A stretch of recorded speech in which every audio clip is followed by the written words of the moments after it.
গত শুক্রবার ঢাকায় ইনকিলাব মঞ্চের মুখপাত্র ওসমান বিন হাদির উপরে সন্ত্রাসী হামলার পর গোটা দেশে স্বরাষ্ট্র মন্ত্রণালয় থেকে গোটা দেশের সীমান্তে রেড অ্যালার্ট জারি করা হয়েছে এবং এর পরে অপারেশন ডেভিল হান্ট 2 নামে একটি অপারেশন স্বরাষ্ট্র মন্ত্রণালয় পরিচালনা করছেন এবং এই অপারেশন পরিচালনা করার পর লালমনিরহাটের দীর্ঘ যে সীমান্ত রয়েছে, দীর্ঘ প্রায় 150 কিলোমিটার সীমান্ত, এই সীমান্তের প্রায় নজরদারি বৃদ্ধি করেছে বিজিবি। ইতিমধ্যে লালমনিরহাটের বিভিন্ন যে বিওপি ক্যাম্প গুলো রয়েছে, যে মোড় গুলো রয়েছে, সেই মোড়ে বিজিবি চেকপোস্ট বসিয়েছে এবং অপরিচিত কাউকে দেখলে তাকে জিজ্ঞাসাবাদ করছেন এবং কোথা থেকে আসছেন, কি জন্য এসেছেন, সেগুলো জিজ্ঞাসাবাদ করছেন। আমরা গত কয়েকদিন থেকে সীমান্তে এসেছি এবং দেখেছি যে বিজিবি একেবারেই কড়া নিরাপত্তা বৃদ্ধি করেছেন এবং চেকপোস্ট বৃদ্ধি করেছেন। আমি এই মুহূর্তে অবস্থান করছি লালমনিরহাটের বুড়িরহাট চন্দ্রপুর বাজারের বুড়িরহাট বিওপি ক্যাম্পে। আপনাদেরকে ঘুরে ঘুরে দেখাচ্ছি যে বুড়িরহাটের যে ক্যাম্প রয়েছে, আপনারা ক্যাম্পের মধ্যে বিজিবির সদস্যরা মোটরসাইকেল আরোহী কাউকে দেখলে সে জিজ্ঞাসাবাদ করছেন, কোথা থেকে আসছেন তারা সেই কথাগুলো জিজ্ঞাসা করছেন, কি কারণে আসছেন ইত্যাদি তাদেরকে জিজ্ঞাসাবাদ করছেন। এবং আমাকে বিজিবির যে গোয়েন্দা সোর্স রয়েছে তারা জানিয়েছেন যে ওসমান বিন হাদির যে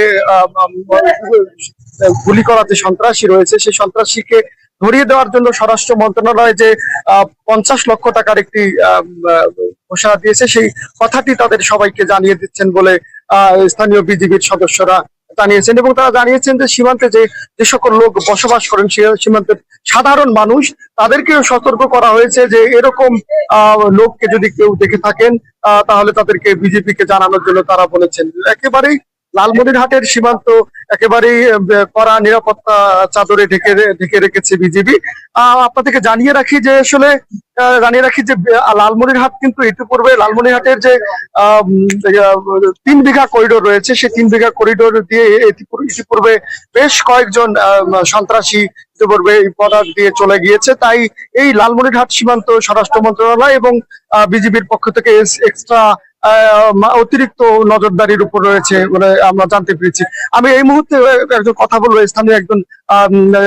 স্থানীয় একজন শিক্ষকের সঙ্গে। আপনি আসলে আপনি গত কয়েকদিন থেকে কি দেখছেন এবং মানে বিজিবি টহল কিভাবে বৃদ্ধি করছে একটু আপনি জানাবেন। আসসালামু আলাইকুম।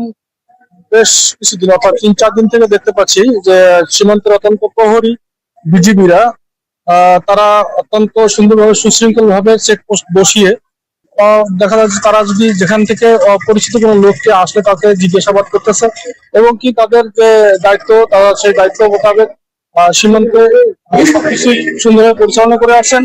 আমাদের 3-4 দিন থেকে ডেভিল হান্ট 2 নামে যে অপারেশনটি সাকসেস করার জন্য মূলত এই বিজিবিরা অত্যন্ত পরিশ্রম করে যাচ্ছে। তারা দিনরাত অপরিচিত লোকদের সঙ্গে কথা বলতেছে, কে কোথা থেকে আসছে, কেউ যেন এখান থেকে ভারতে যেতে না পারে সেদিকে তারা অত্যন্ত খেয়াল করতেছেন।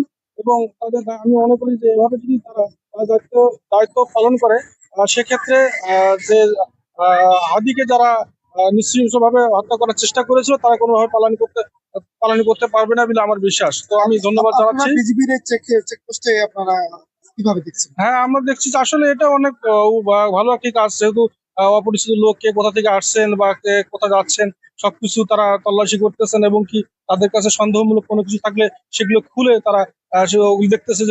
সেহেতু আমার মনে হয় অপরিচিত কোনো লোক এখানে আসলে এবং অপরিচিত লোক যদি দেশ থেকে পালানোর চেষ্টা করে সহজে এখান থেকে পালানো পারবে না আমার আত্মবিশ্বাস। আপনারা ব্যক্তি হিসেবে, আপনার সাধারণ মানুষ হিসেবে সচেতন কিনা বা এরকম? হ্যাঁ, আমরা তো বিজিবির সকলের সঙ্গে কথা বলতেছেন এবং বলতেছেন যে অপরিচিত কোনো লোক যদি এখানে আসে তাদের আমাদের সন্ধান দিবেন এবং আমরা তাদের সঙ্গে কথা বলবো। প্লাস আপনারা সতর্ক থাকবেন যেন এই এলাকার কোনো অপরিচিত লোক এসে যেন এখান থেকে চলে যেতে মানে পালন করতে না পারে। জি, আপনাকে ধন্যবাদ।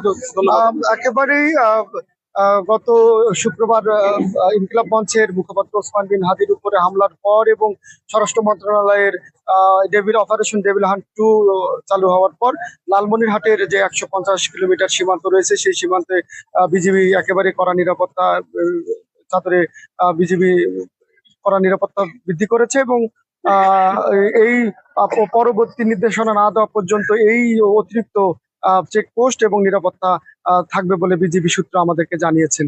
লালমনিরহাটের সীমান্তে থেকে সর্বশেষ বিজিবির চেকপোস্টের সর্বশেষ তথ্য। Sabbir Ahmed, star news, Lalmonirhat.